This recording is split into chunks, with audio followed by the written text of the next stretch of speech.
So this book, Tall Dark Stranger, Tarot for Love and Romance, does to some what people will say about tarot in terms of living your life, which card comes up. I'm asking myself, or I'm praying about the issues via these cards, or doing some ritual thereof. But one good thing she does in her idea of interpretation is, well, aside from putting it all in terms of relationship, because of course one of the definitions of religion is the relationship with the divine and the created. So the relationship. So it's important that oracles, but we have worries, we have things we don't deal with, the dark side. We have, it's not all positive. So trying to artificially make oracle readings into an entirely positive thing is ridiculous. A lot of tarot books do not, you have to have a different book because it doesn't go into all the issues.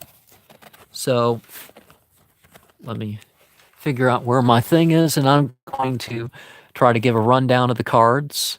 So the Fool, one thing a Fool will look at in terms of a relationship is there's belief, there's faith, there's knowledge, and there is, of course, disbelief. But the Fool is within and without the system. So in terms of relationship, well, we can't always verify something, but just as the Fool goes. Now, the Magician, what power does a relationship have, and what are the elements of a relationship? We have, the High Priestess. There's the inner and outer side of connections. And of course, on the card, we have the dark pillar and the light pillar. And we have nature, the more traditional, and we have the savior of the Mithric sort of faiths. So the ethnic, natural, ethnic, savior sort of faiths, and then psychological. But it's all supported by the natural. And the Empress is the next card. And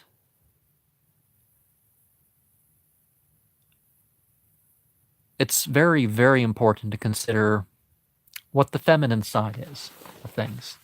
And the feminine side, I am not saying something ridiculous like we all have a feminine side. It's like, well, we're base female. Yeah, okay, we're humans and such are base female, but it kind of goes beyond that. The Emperor. So we have the male side. We previously had the mother side of. So we go on to the role of priest or priest and the traditional. So considering tradition in how one approaches one's life, but being utterly surrendered to tradition as conservatism, and there's some issues that could arise out of that, but people are mostly correct. The Lover's card, opposites attract. It also represents other sorts of partnerships where there is difference, totally different people.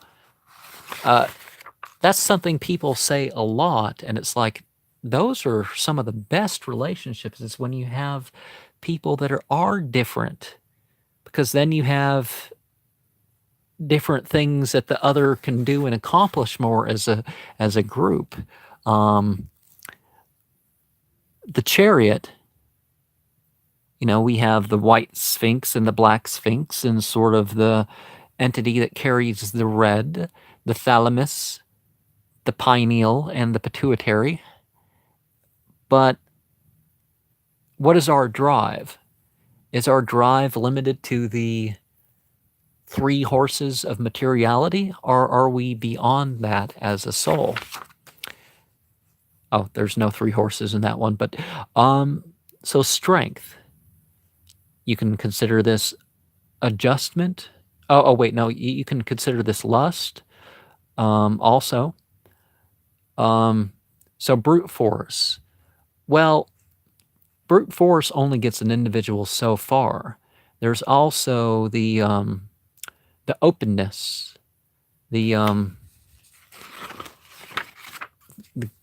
but okay, so the hermit. So, introversion. And some people are introverts and extroverts. If we go back to the lovers or the brothers card, we definitely have that issue of, if we connect that to that, we have the Wheel of Fortune. Spin again.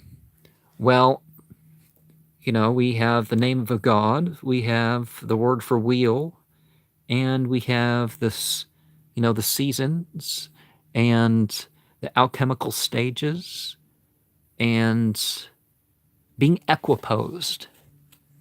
Good, ascending, descending, stagnation. It's important to be in a relationship for something that is going to last through the stages. Justice, which could be switched with the other card, also called adjustment, calling a person to look at the balance of things. Too many people are living their lives one-sided. We have the Hanged Man, which is one type of sacrifice, but being swept off your feet is you didn't plan on it. Now, there's something about the Death card, which represents change, of course, and it's a very sex-oriented card, just as much as lust is. Well, not entirely, because lust is obviously more direct in that matter. Same thing with lovers. It's, the wedding contract is basically on that card. But you see that on this card, the black flag of jihad. So the black alchemy, the breaking down of what is to bring about something new, the 5 pillars of belief, prayer, charity, fasting, pilgrimage, and of course marriage, kind of sewing it all together, because religion is mostly family life and reality. So it's definitely something that flowers with the new births, and there's other things that people could look at there, but another card asking us to change. So temperance, which also means art, just like the balance card, we are looking at a blending, but a blending that causes changing of both. And there's been people I know that our mannerisms and language use changes because of interaction with each other. So there's 2 ways to draw this card in the Golden Dawn: is the ascendant angel sort of magic and the descendant demon sort of magic, but people don't have to evoke demons and invoke angels to get at the subject of, well, what is the good side, what is the bad side, what is the angels, what is the unfallen angels, what are the fallen angels, that sort of thing. So the devil, the facing one's addictions. So in regards to one's connections that one does form, you realize that a lot of things are voluntary. A lot of beliefs and actions are voluntary things that we choose to, regardless of what we desire. And we got to figure out, well, what's the best way for these thoughts and impulses to be realized? Where do these emotions go? I'm not going to criticize anybody about mere enjoyment and mere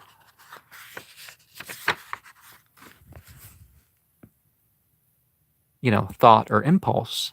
It's their choices and their beliefs about it. They're perhaps something that I would criticize. So the Tower is another sort of black alchemy sort of card, but sort of more in the red but it's you break free from the prison of matter, and you take what you're doing, beyond this life, your connections that you're forming now, for what are their lasting impact. But there's unexpected experiences, and what are they going to do? And so the Star, and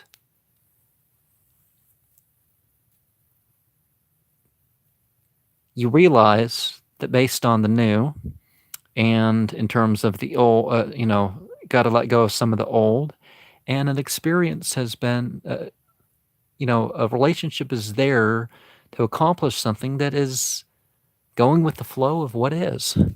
So the moon, well, some enchanted evening. It also is experiences that confuse you about what you should be doing about a person sometimes too. Got to put a negative meaning in some trump, other than the devil. The sun. Now, sometimes the sun is a bunch of naked children by a wall. And the wall is once they become accountable for themselves, then they're ready for the treasure, which is in the wall, which will provide for them. But it's not quite yet the time, so that is...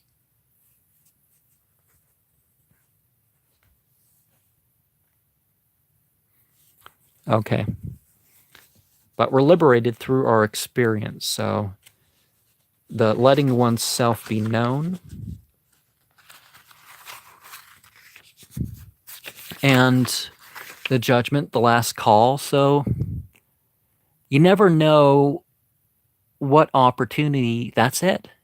So you got to take your opportunities in life, but judgment meaning you have to consider them. And mother, father, child, male, female, in between, there's a lot of individual things to look at, but I'm going to try to be quick enough to share something about every card. And this this sort of image is all over the place, so it's not like the World, Last Dance. So things are done, you're barely hanging on with what's protecting you there, but you take joys in what you've accomplished. So the will to start things. So the Ace of Wands being something about will in general. So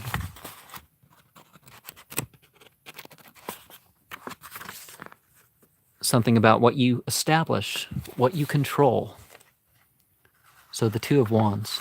So we can think of the major arcana, those 22 trumps, as stations, and we're talking about states.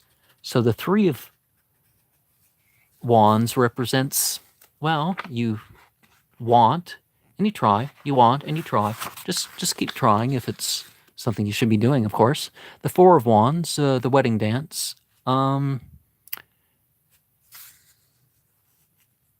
It's obviously a state when things are for others. Others have to witness what you see sometimes, what you're taking part in. The Five of Wands, lost in the crowd, overwhelmed by the sheer variety of things. And we have the Six of Wands, a hero's welcome.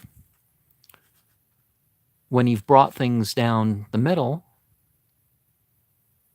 you feel brave, you feel accomplished. And welcome to the person who's viewing. The Seven of Wands, King of the Hill. A game that was sort of fading away during some people's lives, obviously, and some people are young enough that sort of things will not be allowed, is the whole climbing the hill or climbing the monkey bars and basically fighting each other to get at the top. But, you know, there's time to sit back and, yeah, I did that. So that's that moment. And the Eight of Wands is when you're in a hurry.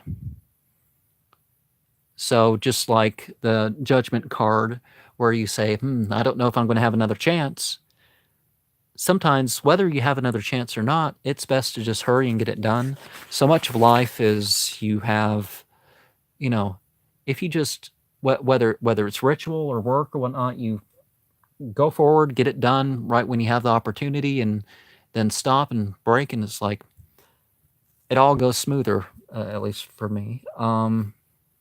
So we have the Nines of Wands, the Sadder but Wiser. Well, kind of like the Nine of Swords, don't we? Yeah, it took its toll, but it was worth it. The Ten of Wands, Carry On. And it's difficult. I don't know where it's going, but I just got to keep doing it. It's probably going to pay off. I would see some doubt in that card. We have the Page of Wands. More character trait cards, these 16 court cards are. But I like it when you gender the cards, where you have the male and the female, the pages instead of our princesses, and it just makes more sense to me, even though you do have those developments of the page and the knight and the prince and the king, or however you want to divide it.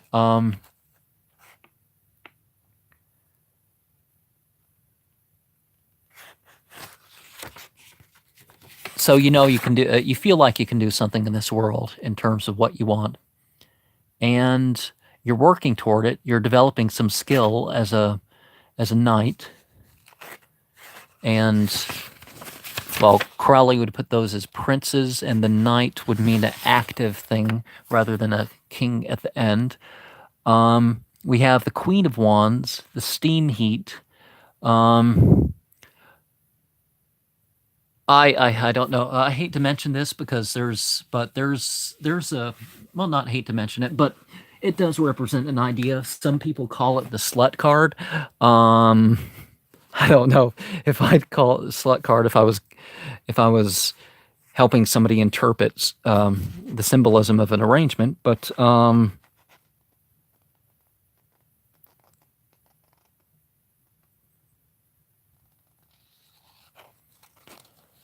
so emotion and willpower kind of really merge there. And the King of Wands is just burning in, just pushing his way forward, just, like there's nothing else that can be done, kind of completely absorbed in the moment sort of guy. And all these cards are really us when we look at it. The Ace of Cups, the cup runneth over.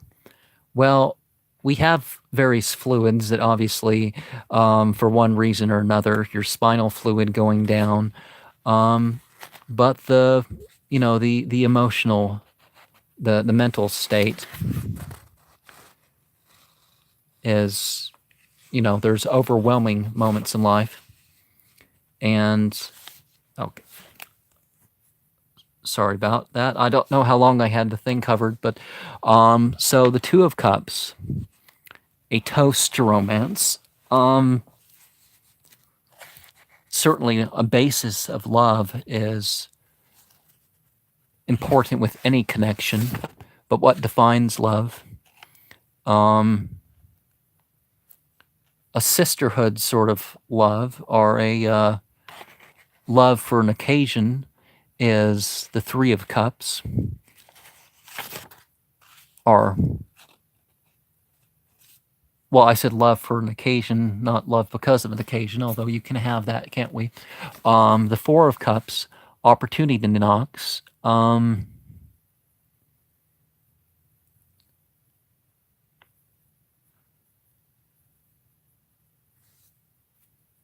but it could be a I don't know sort of card. The Five of Cups, crying over spilt milk,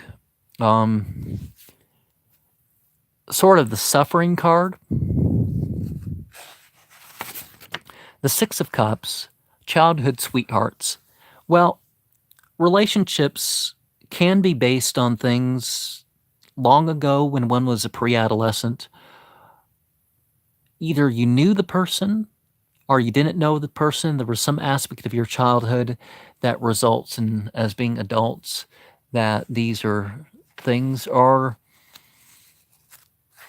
somehow you're just working through issues of your childhood, reminiscing in other sorts of ways. The Seven of Cups, well, it's sort of a debaucherous sort of thing. You're kind of delusion, because you're getting pretty drunk by the time you've had 7 cups or 7 beers. I don't know. Does that usually make people drunk? I've never really indulged that way. I thought seemed like a bad idea. Other people's examples, kind of the Eight of Cups. So there's something you got a lot. You got more than will overwhelm you, but you know something's missing. And the Nine of Cups. Well, you're satisfied, and you're making sure other people know you're satisfied. And the Ten of Cups, I'm not turning the page quite quickly. So something is being done with one's satisfaction. The Page of Cups, well, I like to call this the Princess of Cups card, and it's there's good and bad things with every card, and a certain individual certainly has a lot of the potential, a lot of the emotional and introspective aspects.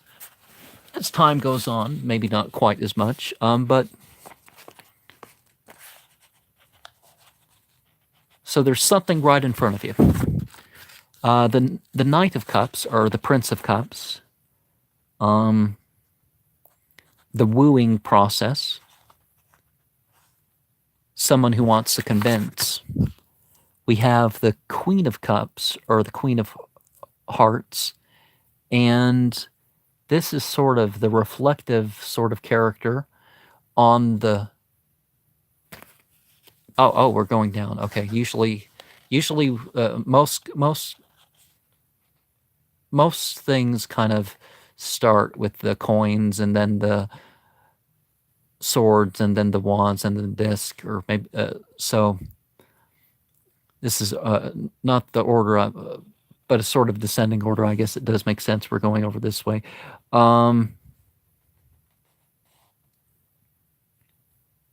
So what do I say about the Queen of Cups? Sort of contemplative, but realize some of her potential. The King of Cups. So sort of the Grail King.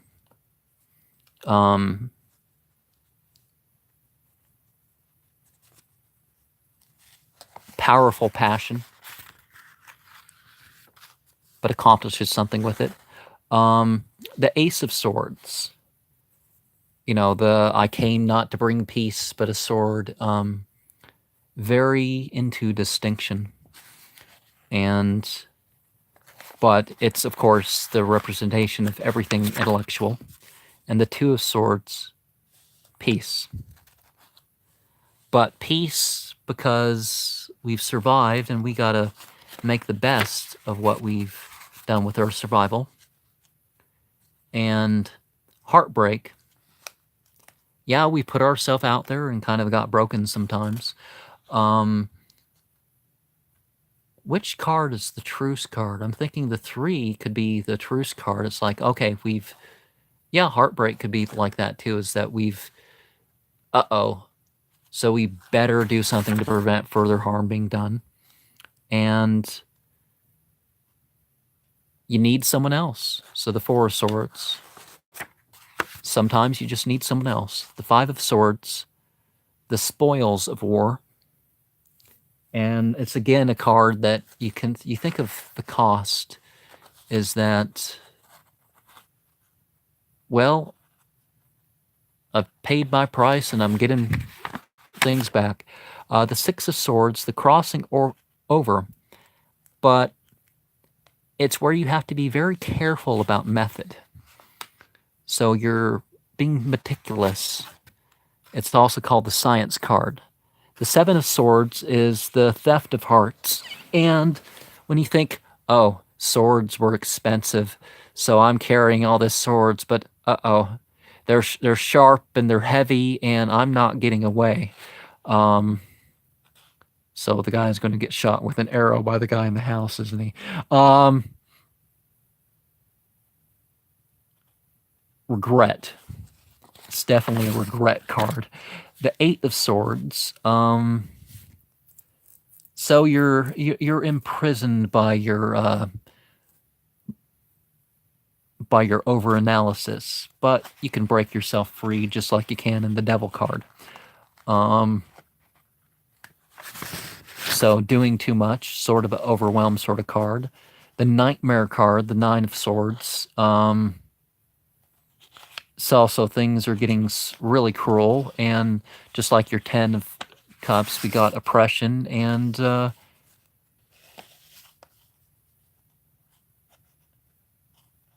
it's too late. Giving up. The Ten of Swords. The Page of Swords is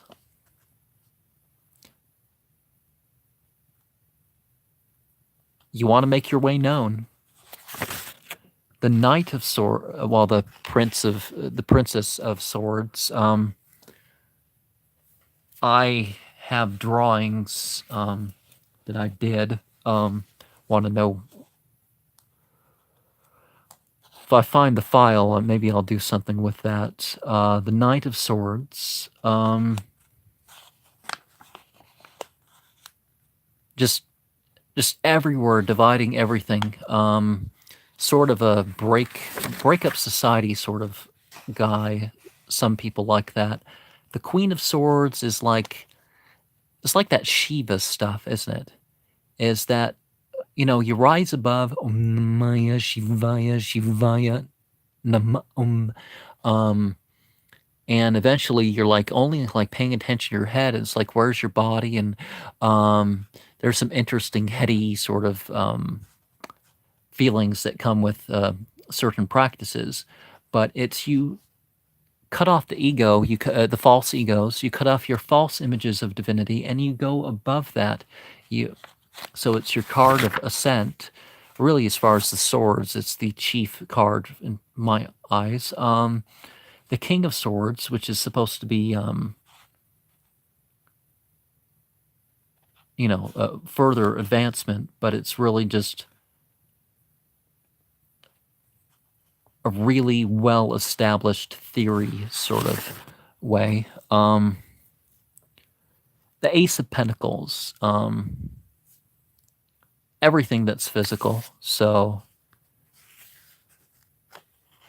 sort of a non-differentiated sort of way. The Two of Pentacles is also called change, and just like the other balancing thing, there's movement, and sometimes you don't know where that movement's going, but there's movement in life. The Three of Pentacles is a card of function, so definitely something's utilitarian. It's not really meaningful. It's not really virtuous. It's just there. And another guy who has more than he needs.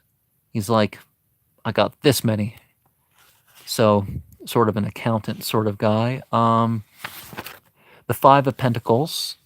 The Poor in spirit, rich materially, but I'm going to put my wealth on display and not really accomplish much with it. And look at these people who don't have enough. Yeah, it's sort of a negative sort of looking card. A lot of the fives are. Six of Pentacles, charity begins at home.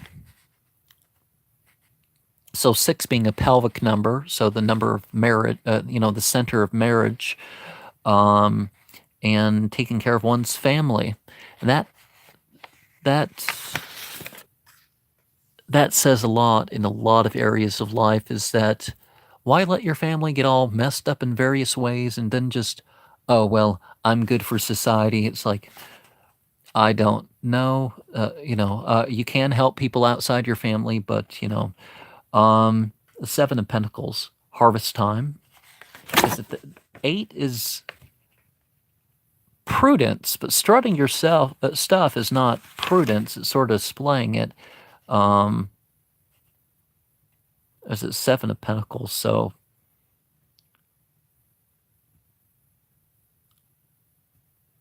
obviously it's a card about paying attention. Strutting your stuff. Yeah, sometimes you have to display what you've done, and it can help you get work if people know what you've done. It's you have resumes and stuff like that now.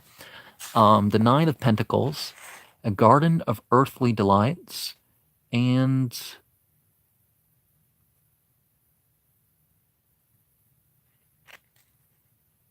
so it's what you've gained. The theme comes from the aspect of tithing, in which you give a tenth of your stuff to the establishment to help maintain things, you hope, not just to make some priest or politician rich, but, if it was only a tenth of the money, right? So the Ten of Pentacles, you know, hey, things have been established. Let's make use of what we have. The Page of Pentacles. Again, I really like when this card is a princess card. Some cards it doesn't matter so much, but sorry about that. And the Tall Dark Stranger, which I guess has become the subject of this book, is the guy that's different. But as a woman, it's potential, ability to change, that physical potential. Knight of Pentacles or Prince of Pentacles, patience. The Queen of Pentacles, a woman of substance, something fertile and productive. And the King of Pentacles, yeah, I got what I want. I already have what I need, and I have said probably more than I intended to, but the tarot basically represents all of life. So